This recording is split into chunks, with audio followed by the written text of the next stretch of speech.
word I'm looking for the Misfortune coming into this game 5. Now, come on, CBLOL, there has to be a ducky.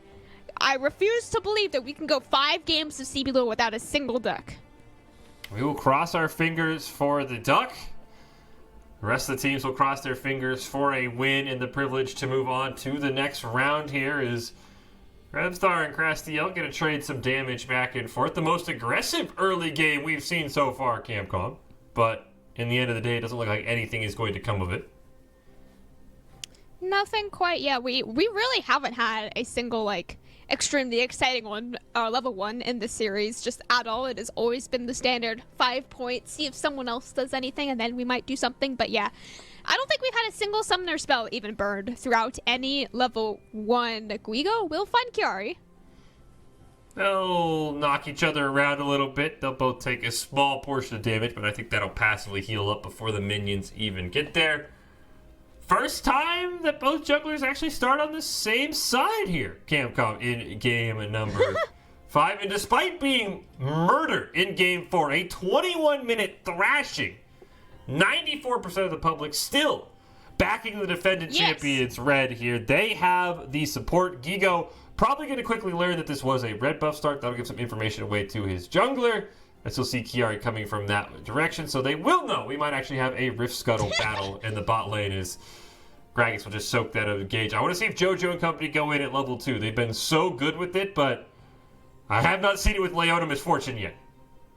No, JoJo, or Leona at least, is supposed to have a really strong level 2. That is kind of built into the Leona champion identity, and absolutely Alistar has a very weak level 1. That is also built into his champion identity. He becomes much more of an engaged support, and very much a safer engaged support once he does pop that level 3, very similar to that of a Rakan now, as level 2 is about to be popped by JoJo and Titan, but unfortunately with Matsukaze and Was, of course, sitting underneath the tower, very much respectful of the level 2 advantage that Red did pick up. Well, they won't be caught. They'll be perfectly fine. They'll rotate around. They'll get some wards out, so they'll have eyes on Desamas on that Viego when he rotates over to his blue buff, though he's maybe looking for a cheesy level 3 here with just red buff. Going to try and hop onto Greftar. Flash forward from Castiel. Does get the stun as well. Greftar going to flash. Gravity will save him, but they will trade flash for flash in the mid lane. Actually, Desamas flash as well, so 2 flashes for 1 from the side of Liberty. That not always the trade you want to look for, is now Aegis can maybe contest this blue buff. Desamas and Crastiel both flashing before Greftar flashed meant that they had to kill him right then. You used all of your dashes, all of your engage in one swoop. And then if Greftar is able to get out of it like he was able to with his flash, then you have literally nothing else to continue the chase. So he is going to be able to, I can't say walk away from it, but he was able to flash away from it and at the very least live, as at this point, I think Aegis can double scuttle Desamas if he opts to go for the topside scuttle right now. He's going to pick up his own red buff. I think Desamas, you see the ping come out. Multiple on my way pings coming out here, but I think Desamas is going to win the race to that second scuttle, so he will not get doubled up on scuttles, not even close. We do have a Hextech Dragon in a minute. I feel obligated to say it, but the players won't acknowledge it until at least 10 minutes, but it is a reminder that dragons do exist in this game. As Desamas will come up. This is the first game we haven't seen an early top gank. Usually one of the junglers started bottom side of the map, rode top. Usually was the red side jungler, so the first time Gigo and Chiari have been stuck all alone. But as I say that, JoJo's coming up. Desamas, their hookshot's going to land onto Chiari. So the first stun will happen. JoJo's going to walk over a ward. So did Desamas. Yeah, they both end up calling off their own engagements, and we got all excited just for a little bit of damage. Desamas is hovering in the lane, though. This does mean that he is soaking XP away from Chiari. Both these top laners sitting really low on mana as well. Does make it slightly more dangerous, but Guigo luckily able to hold that wave just outside of tower range. Does mean he should be perfectly safe up there on the top side, even without the help of JoJo. Meanwhile, down here on the bot side, Titan has to play super safe, way far away from us, just to make sure that he doesn't die for JoJo's roam. Titan did soak up a little bit of that solo XP, though, as JoJo had roamed up. Hookshot not able to come close. Chiari, another ward, kills another gank in the top lane. And Gragas just continues to play safe. We have 3 minutes till Rift Herald. So again, no objectives technically exist on the map, Camcom. We do not pretend the lizard creature exists. No. It's just a myth. It's like the Loch Ness Monster. No one's ever actually seen a dragon. They've just talked about it. We go full knowledge of Desamas hovering in that bush right there. Age is here for the counter gank as well, and not 100% sure that Desamas is in this very bush, but now absolutely they will see him on that ward. And with that, Guigo just continuing to freeze this wave right outside of tower range, the absolute perfect spot to deny any sort of pressure that Desamas tries to put. Oh! Jojo has gone to the moon and back. Look at Ross's camera. Look at. Oh no! Game. We don't get a dock, but we do get the first member of the CBLOL space program from Jojo there. Oh my gosh! Welcome to CBLOL English, everyone. Oh, that was beautiful. That typically only happens on Rek'Sai Unburrows is what that bug usually is. I guess it's now evolved to Alistar knockups as well. So, yep. Really quite beautiful. I've had it happen to myself quite a lot. It is a very funny sight to see when you are the player. Jojo felt so good. He's like, "We're going in." I land the Zenith blade, and then he said, "I would love to hear the comms. Yeah, I am not on the map anymore. Please disengage, Titan. Please run away." I wish we got the player cam replay for that, as he pointed out. I'm sure I would have loved to have seen Jojo's face more than anything, but yeah, we got to see Wass's face. I didn't quite catch Jojo's face. Even Titan's face was probably just so good. Like, I don't care about a replay on the play. I care about a replay on the player's cameras. That is the superior replay to all us. It's just a full disengage, full reset. Nothing quite happening here yet. Both sides, they have the hyperscaling mid laners. They have the aggressive bot laners. But with the supports roaming around, of course, the bot lanes can't be nearly as aggressive as you would like to see. So just continuously back to the scaling game. Titan again with that tier stacking up currently, not playing for laning phase whatsoever. We learned so far that bullet time is the only reason you pick Misfortune, so he's got a while to go before that's useful. And the only apparently counter to Misfortune is Tom Kench, who can absorb an entire bullet time himself while his teammate stays nice and safe inside his belly with no Tom Kench. Titan poised to pop off as Rift Herald spawns, and you know what that means, Capcom. Screw the dragon. We're running up top side of the map. We want Rift Herald. Here come the bot lanes, basically neck and neck. Titan and Jojo are going to cross the finish line first. Meanwhile, top side, we do get some action. Aegis and Guigo. Cataclysm will come out onto Kiari and company. Hextech ultimatum to try and keep Aegis alive. He has to stay alive to make this a jungle fight. Desamas has to stay alive with bullet time. There it is. First blood for Titan, but the fight's not over yet. Matsukaze gonna pop the curtain call, do his best bullet time impression. Oh my as Guigo gets shot. Jojo, the Zenith blade, put him on the wrong side of the curtain call. As Titan and Crastiel still battling up there. Waz gonna be taken low. Flash forward by Grepthar. He goes down. And finally, Rift Herald should be picked up here by the side of red. Right on cue, Camcom, we full out brawl over the Rift Herald.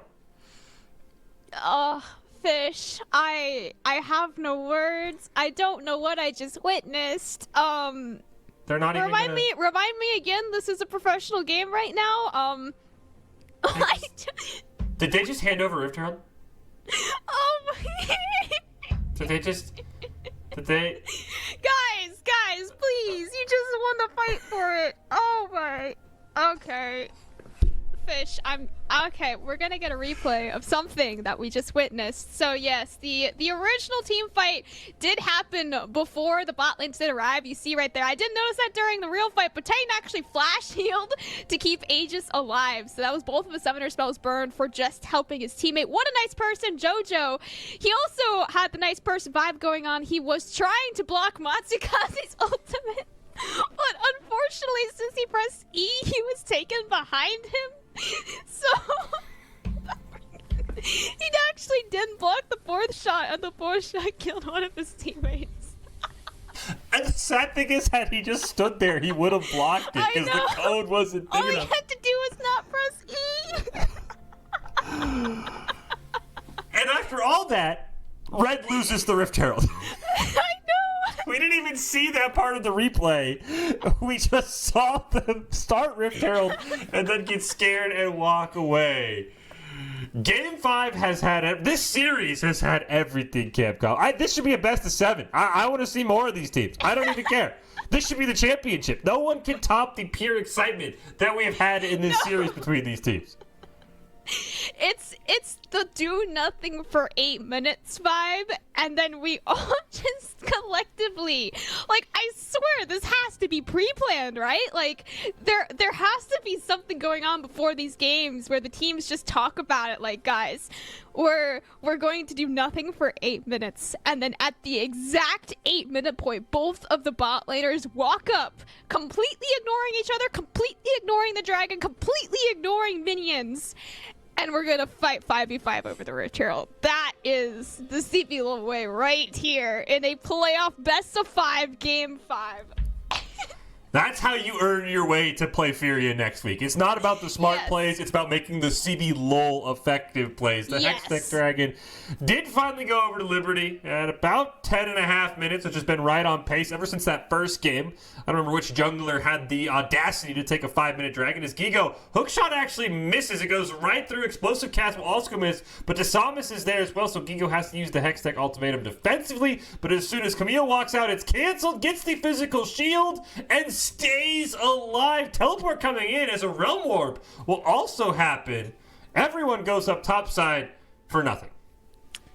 TP being traded for Realm Warp, absolutely more worth for Crastiel there in the mid lane. On top of that, Crastiel also has a blue buff, so he can have basically full reign over this mid lane right now. But Aegis, he's about to face check Waz. Waz is right there. They want to dive. This curtain call going to come out here. Waz going to come over the wall. Third shot with a 4-shot land. Aegis going to hit it onto Greftar, but there's no one back there for Waz, who now is going to headbutt right on top of his AD carry, the jungler. Matsukaze gets caught in the Cataclysm. He goes down. Desamus will fall as well. Crastiel barely flashing away that Zenith Blade. The supports have been full nice guy vibes today, Camcom, for the opposite team.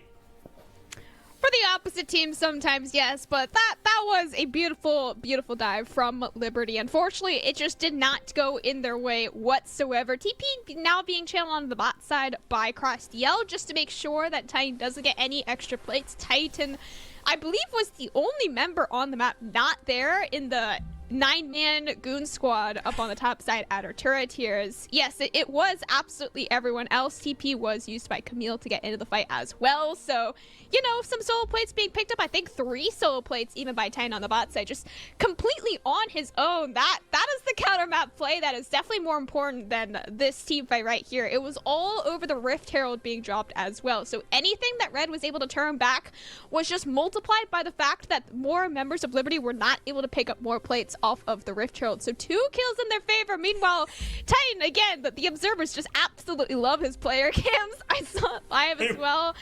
The only member not in the team fight, also the only members cheering for the team fight win. He didn't even have to look at his screen. He knew everyone else was up there. He knocks Aegis into Matsukaze. Aegis then gets a double EQ knockup onto Matsukaze and Desamus, which results in both kills. The Alistar not doing the greatest thing right now. We might need to take the cow out back and, you know, look for an exchange. Whoa! He gave away 2 kills. That's not, you know, you never want your cow just, you know, you don't want the cow walking over the neighbor's house and giving all your milk away for free. He'll try and redeem himself. He is going to jump right on top of Aegis. Won't headbutt him into a teammate this time. Teleport's being channeled by everybody. It's a full-out brawl here. As a solar flare is going to land onto 2 Hextech ultimatum. Going to split the team. Aegis will pop the Cataclysm. There's the bullet time, however. Curtain call. Can it return the favor? The resets for Desamus. The 4-shot will miss. Titan is still alive. So is Greftar. The Realm Warp not going to be enough to get Crastiel to safety. Kiari running away. Greftar will flash forward. One more attack. He ends up getting it as well. 4 for 1 for Red, and they have taken over Game 5. 3,000 gold lead now in the favor of red, and that team fight, it was bullet time versus bigger bullet time, aka curtain call. That was what decided the team fight right there, as we have now learned why they are picking Jin into Misfortune. They actually just simply have the same ultimate. It's just one is slightly bigger than the other, as first tower will finally be secured at 15 minutes after all of the fighting, after everything that's happened. The first tower goes over to Titan, who had zero help. He was just simply left on the bot side for such a long amount of time. He got 4 solo plates, I do believe, and then the 5th plate fell before he was able to take it. So Titan, he is secretly super fed on this Misfortune right now, despite just the general lack of, teamfight presence that he's had. And even despite getting first Rift Herald for Liberty, the fact that red gets first tower is huge. And also, the other small difference I will say is I want to say Titan in that fight, Capcom did about 3,500 damage, and Matsukaze did about 1,700. The bullet time is a lot easier damage to land. You just sit there and you let it channel. Matsukaze has to get a bit more aim happy, and yeah, I guess Misfortune is just the best AD carry in the game. Everyone should first pick her. I can't wait to see her at MSI, first pick by every single team. It's gonna be fantastic. Man, I really want to see Titan at MSI now, just to see what AD carries he decides to pick, and then how many of the other AD carries or how many other ADC players in the world also just follow his pick. Because so far, Matsukaze, he has just been on the exact same wavelength as Titan. Like, throughout this entire series, you could almost argue that's just been Titan versus Titan. Like, Titan, he picks one champion, then Titan, he picks another champion. Matsukaze, he decides Titan's champions are just too good, and then he decides to pick them for himself as well. It's been perfectly mirrored between these two AD carries and champions that have not been mirrored at any point in the last 2 years in terms of meta. And the sad thing is Matsukaze started that, right? He outplayed Titan in game 1 on the Xayah. That was kind of out of nowhere. And basically, Xayah just deleted Jinx from existence in CBLOL, which is an impressive feat. And ever since then, as you said, Titan has been like, okay, I'll play Ashe. All right, we have to ban it. I'll play MF. Now somehow MF has been first picked 3 games in a row, once R1, twice B1. It will, unfortunately, for our 5th game, be a Cloud Dragon, which will kill all enthusiasm, the limited enthusiasm CBLOL players had. Don't even. Look how insane the Cloud Dragon is for all 5 members of Red. Tell me bullet time on a 30-second cooldown doesn't sound super fun to watch. And, like, Camille Hextech Ultimatum, Cataclysm as well, you get extra movement speed with both of those. Like, these mini 1v1 or isolated 1v1s that these champions can create with the added movement speed, that is the Cloud Dragon team comp that Red drafted. They knew we haven't had a Cloud Soul this series yet. It's gonna be game 5, and they picked the exact right champs for it. I'm a big fan of the Cloud Drake and the cooldown reduction, but I will say the MF, she doesn't really care about the movement speed during her bullet time. That one's a little unfortunate. They do go full chasing down Gigo, all for a blue buff, but Red is here and ready to fight if they so choose. Gigo's going to retreat. Liberty kind of realizing that this game is getting away from them. Like 5-man dive. The tier 2 top. Age is going to sneak in. Teleport will come in from Grepthar, who is bottom side of your map. And so I guess Liberty trades the extra damage from Demolish for the small amount of damage Grepthar got on that tier 2 bot lane turret. And they'll take the teleport in the exchange as well. No huge gold lead found from that play, at least. For now. I mean, there's about to be a team fight for it. Aegis is going to go in. He's going to get caught in the headbutt pulverized combo. He will Cataclysm and end up getting Guigo stuck in there all alone. He forgot to bring the walls down. The Hextech Ultimatum was there as well to create some space. Curtain Call will be used. Aegis, can he dodge the 4th shot? Won't even matter. Kiari will pick up the kill. Now Wasp's going to jump right on top of JoJo. Bullet time will at least cause a bit of a distraction. But that is tier 2 top lane given for free after Aegis got his own teammate kill. We've seen more team kills in game 5 than normal kills. Oh my god. Okay, so I really hope we get a replay on that. That was just a huge overextend from Red, right? Like, they were perfectly safe. They could have any point just walked out of that team fight and not had to use anything, not had to die, not had to give their inner turret in the mid or top lane even, but nope, they ran straight into all 5 members of Liberty, fully knowing that all 5 members of Liberty were standing right there, and Guigo and Aegis, luckily, I mean, are the only 2 members to take their lives for it. At least okay, we will get a replay. So yes, the 2 members that still have shutdowns on their head, Misfortune and Victor, will both get to live through this cataclysm that unfortunately Aegis just forgot to press the R key again, I guess. I don't know. My only defense is maybe Aegis thought, like, yes, you're all trapped in there with Guigo, and maybe the Cataclysm will hold them all there. I mean, my only thought is maybe he thought that was enough, because, yeah, he kind of killed Guigo, though I don't know if Guigo would have got out anyway, but now Liberty has new life. They're going to 5-man siege this bot lane tower. The first Cloud Dragon of the game is up in 90 seconds, so Liberty wants to get as much priority down here as possible. Guigo is pushing up the top lane, does have teleport, and we'll see if we get a little bit of deja vu around the tier 2 bottom lane tower as Aegis once again gets caught out. This time he will accept his fate and not leave anyone else trapped inside his own cataclysm. And now 2 fights in a row, Aegis has just given this game back to Liberty. This time he traps himself in his own cataclysm with Greftar. Greftar is going to get rooted there. The curtain call will get canceled. Double teleports are going to be channeled as the 3 members are alive. Hextech Ultimatum will come out. Greftar is the next target, but it'll be traded out as Desamus will go down. Here comes Titan, and this is bullet time central if he can get in range. 1 member goes down. Matsukaze goes down as well. Titan picks up a double kill and forces Liberty to run for the hills.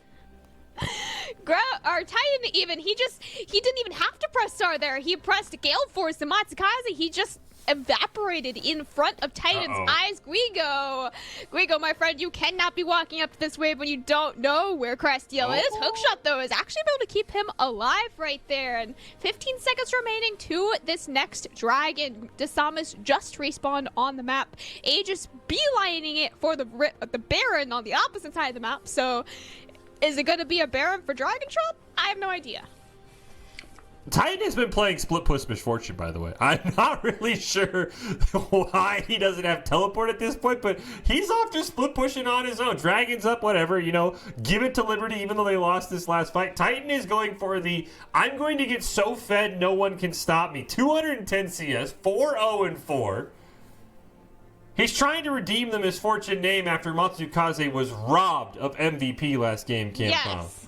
Why? They had like some sort of vote on it. I don't know who was voting. I was just watching the vote numbers. Like, was it Twitter? Was it the casters? Was it the players? Who was voting on the MVP? But whoever it was 70% votes in favor over for Desamus over Matsukaze. So it was a very decisive vote, whoever was doing the voting.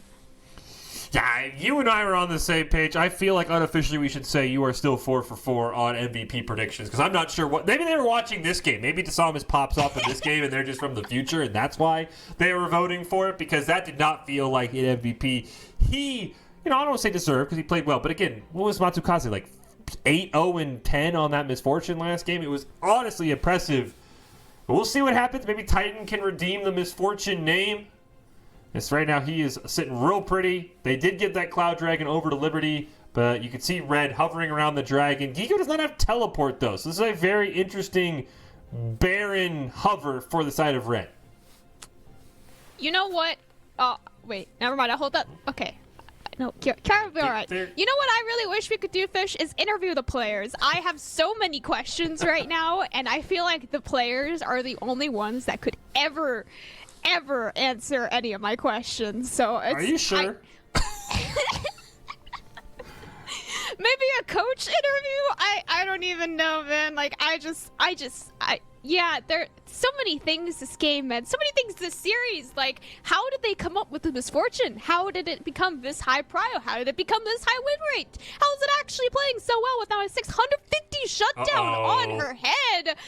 And right as I say that 650 shutdown will be donated straight into Desamus' pockets. Kiari's going to teleport in. That was a great pick by Waz. Starting to redeem himself. Now Gigo's going to Hextech Ultimatum. Teleport coming in from Grevstar. Coming back from the base. He'll use the Death Laser. Kiari going to get rooted up there by JoJo. Fantastic Zenith play. Kiari still staying alive, but Aegis will also solo down Waz on the other side of the map. So a 2-pick kill there for Red, and somehow Liberty loses a fight. They got the engage on. A nice stun there as well. But Gigo goes down. Aegis has to be careful. The resets are now up for Desamis, as JoJo will also fall. I'd like to interview the players as well now, Camco. I have more questions. So we just had another 5v5 in the mid lane here, Fish. Did you see any objectives to 5v5 over? No. Yeah. No. They were fighting in between the two turrets in the mid lane for Red. Neither one of them taken. Neither one of them still taken after that team fight win for Liberty. I don't know what part was crazy. Look at the replay. This is what starts the whole thing. And this is a fantastic play by Was to get the pick. Yes, fantastic engage over the wall there by Was. Desamis, of course, luckily was the one able to pick up the massive shutdown. It's just unfortunate that they decided to just continue this team fight for way longer than it ever needed to. They could have just taken that 1 kill, transition that into that first tower in the mid lane there as well. It was just they decided they want to continue to play for kills, and unfortunately in this type of setting, remember, we're in a game 5 of playoffs. You can't be doing that anytime soon. Guigo, I think he should be all right with the hook shot. And we had to cut the replay off early because it was like, that replay makes it look like, all right, Red won that fight. Good job. Yeah. Then Red extends forward, loses 2 more members as well. And it was Crastiel had a really insane Everfrost turnaround. Like, that Everfrost stunning 2 people, that is so hard to do. Was and JoJo are going to run into each other. JoJo is now surrounded by 4 members, going to pop the ultimate. Matsukaze is there. Bullet time not doing as much as it's used to, as it's all tanky members on the side of Liberty.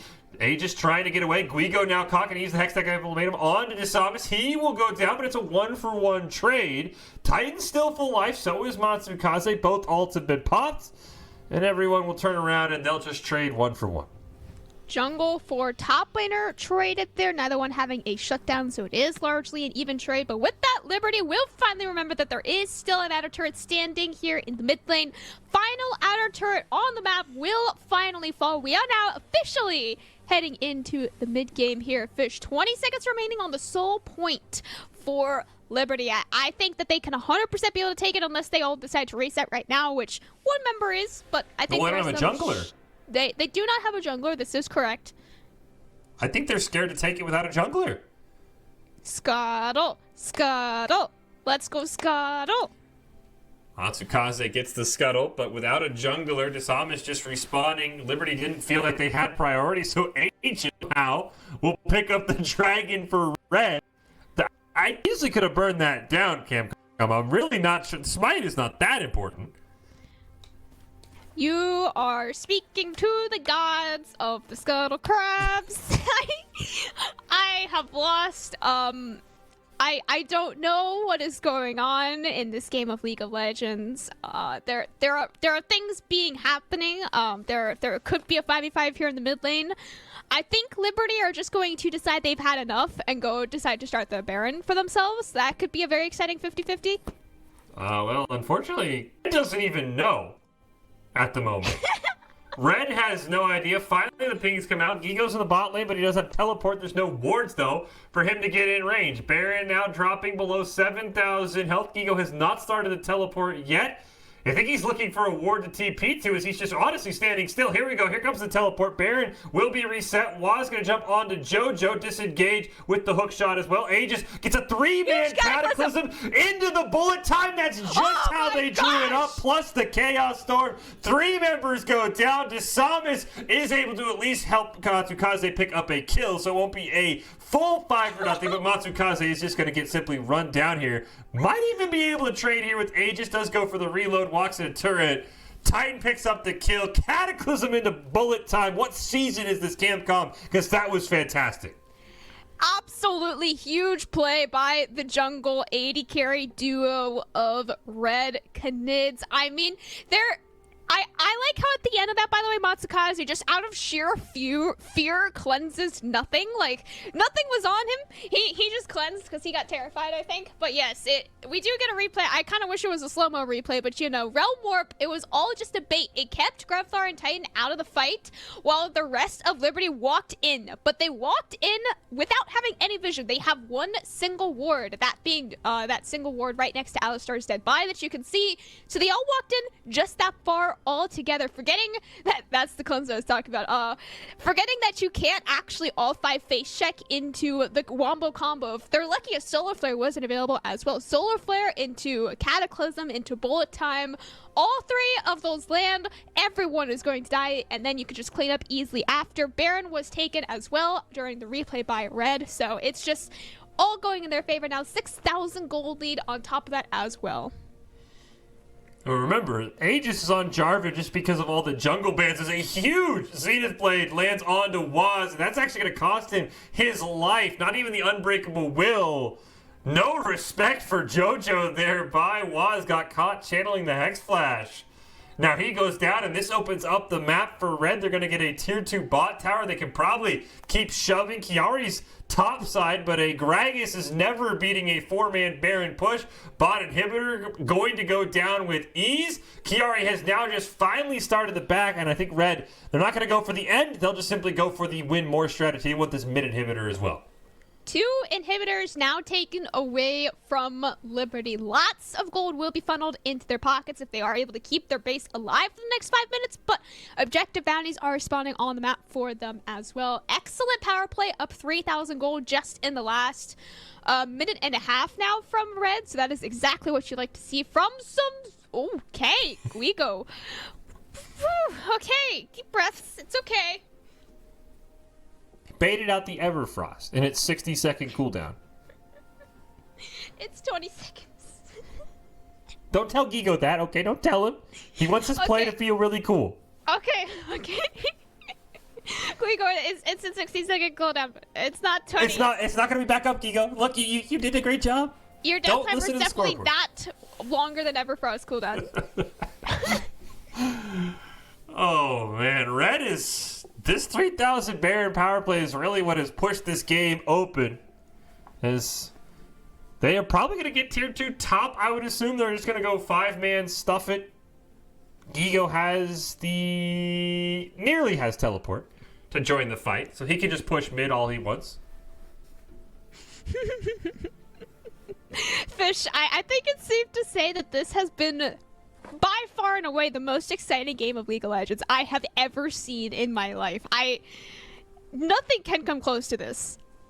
Actually, like, this is a game 5 of a playoffs, like, huge deciding match. The loser of this, reminder, does fall out of playoffs completely. This isn't even like an upper bracket win. No, this is a lower bracket win. Red, they came into the series down 0-3 from their week 1 playoff match, and now... Game 5 on paper on a match that they were supposed to 3-0 is quite impressive, and especially with this type of gameplay, a very impressive feat.